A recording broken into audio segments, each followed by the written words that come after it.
এক নেকড়ে বাঘ একটি ঘুমান্ত খরগোশের উপর ঝাঁপিয়ে পড়ল। বেচারা নিদ্রা থেকে জেগে দেখল সে মৃত্যুর কবলে। তার অন্তরাত্মা শুকিয়ে গেল। সে তখন অনুনয় বিনয় করে বলতে লাগলো, আমি খুব ভালো করেই জানি আমার মতো এত দুর্বল প্রাণী জাহাপনার ক্ষুধা মেটাতে পারবে না।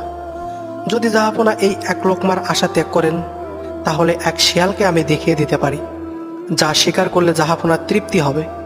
আর যদি তা না দিতে পারি, তাহলে বান্দা তো জাহাপনার খেদমতে হাজির আছেই। কথাটা নেকড়ে বাঘের মনপুত হলো। সে খরগোশের সাথে রওনা হলো।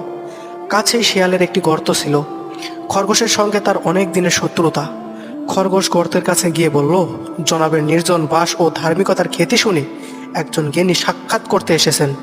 যদি অবসর থাকেন, তাহলে এখনই সাক্ষাতের সুযোগ দিন, নতুবা আপনার সুবিধা মতো খেদমতে হাজির হবেন। শিয়াল ওর মিষ্টি কথায় প্রতারণার আভাস পেয়ে উল্টো